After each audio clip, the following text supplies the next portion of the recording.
Hello, hello, hello, beautiful souls. Welcome back to my channel. I am your girl, Jess B, the conscious star, the keen queen. And first, I want to say thank you so much to everyone who has subscribed to my channel, who has subscribed basically to my movement to help people expand their conscious by giving them the tools to expand their conscious and live fuller, more meaningful, joyful lives. Thank you to all of you. I'm almost at 1,600 subscribers, which is massive. It's massive. I don't know why I keep doing the Richard Nixon gesture, but thank you so much to all of you. If you're new to the channel and you're tuning in for the first time, thank you for watching. Thank you for tuning in. Thank you for clicking on this video. If you would like to consider subscribing, you can hit the red subscribe button at the bottom of the video. And then you can also click the bell icon next to that subscribe button to be notified every time I upload a video so you don't miss a thing. Jumping right into this video. And today, tonight I'm shooting, it's actually nighttime right now, but I'm shooting in my bedroom. I'm just sitting on my bed, so that's why I am in case you're wondering. I've done a couple videos in here before, but this is where I am. So, jumping right into today's video, I'm going to share,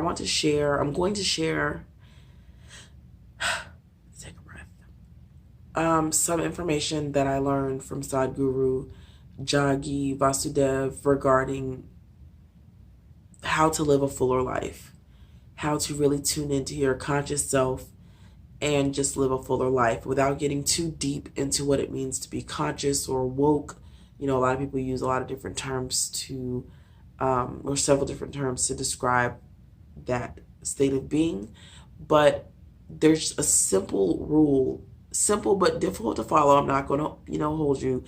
But there's a simple rule that if you are able to discipline your mind enough to follow this rule, it will change the way you view everything in your life, every problem, quote unquote, problem that you encounter, every obstacle, every negative person, every negative situation. It'll change how you view life altogether.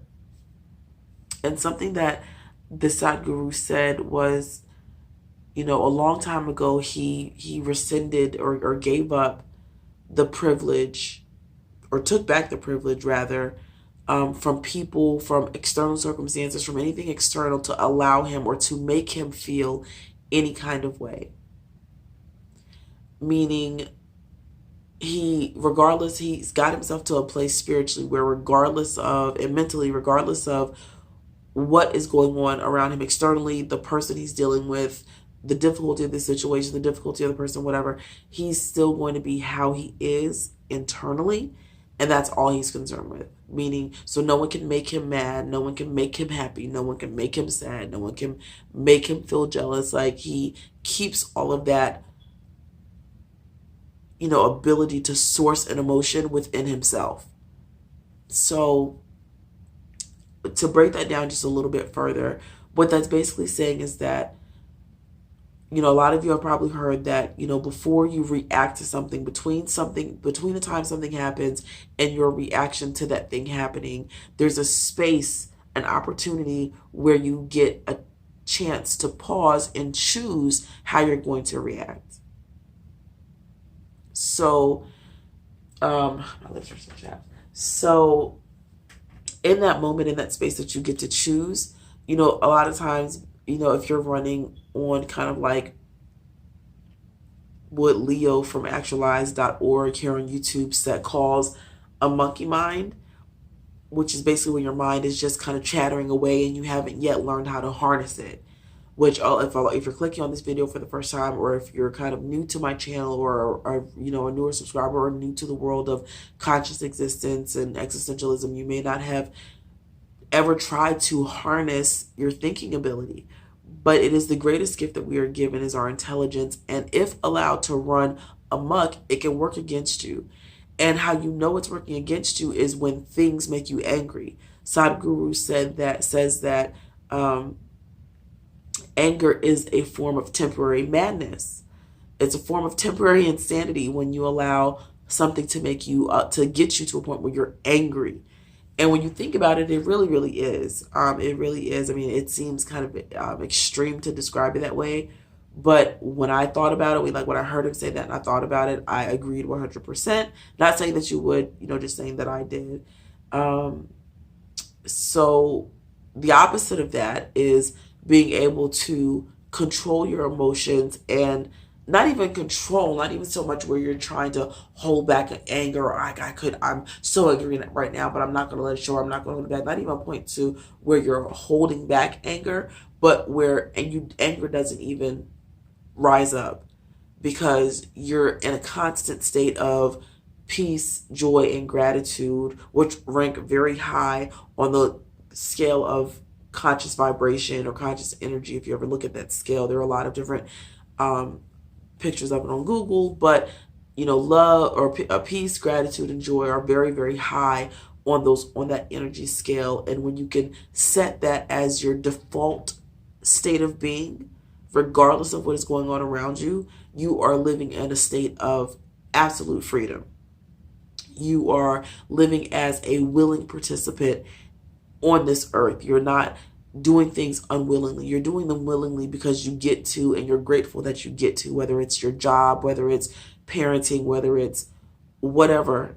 You do it willingly and you're able to maintain your inner state regardless of what's going on around you. I'm just now barely getting to a place where I can do that. I work at a very, very, I work with a very, very challenging management crew at my job. I work as a waitress at a restaurant, a very popular restaurant in the town that I live in, and my bosses are very, very, they are extremely difficult to work with. Just, I mean, think of your worst case scenario boss, and this is, these people. And I use them as practice, though. I use them as practice for my conscious self, my aware self, to harness my intelligence so that it's not working against me, so that I'm not allowing them to make me feel any kind of way. You make me so angry. We say that all the time. You make me so angry. Oh, this makes me so mad. This makes me feel like this. This makes me feel like that. It's so normal to say that we don't, sometimes we don't stop to think that there's anything wrong with that. But really, when you think about it, that's like saying that someone has your emotions hanging from like puppeteering strings.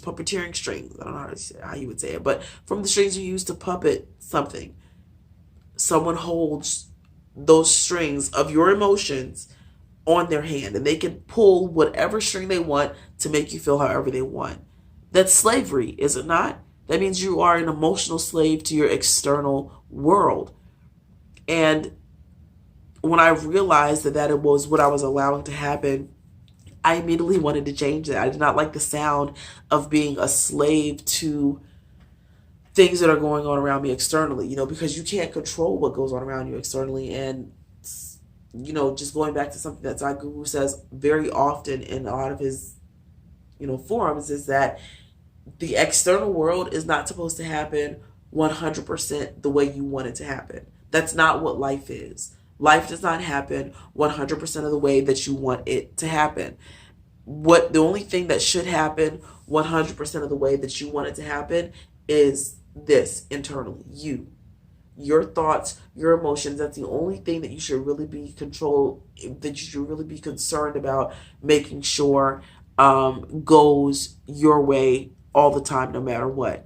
And the best way to do that, to harness those inner emotions, is to truly sit down and get to a place where you're still and in a non-judgmental, non-questioning state, also known as meditation, to really sit there and just sit with yourself and be with your emotions, let them be what they are without judging, making sure you're doing it with love and with kindness to yourself, and get to a place where you can dig out that knee-jerk reaction, to just respond to whatever the stimulus is externally. Respond, with anger or anxiety or sadness or whatever.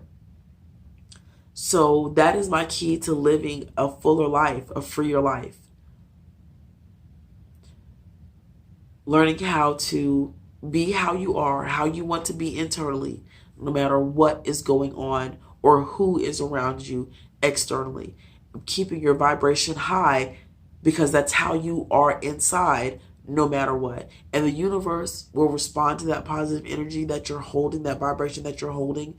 The universe will respond in ways that are beyond your wildest dreams by sending you things that match that energy that you're holding.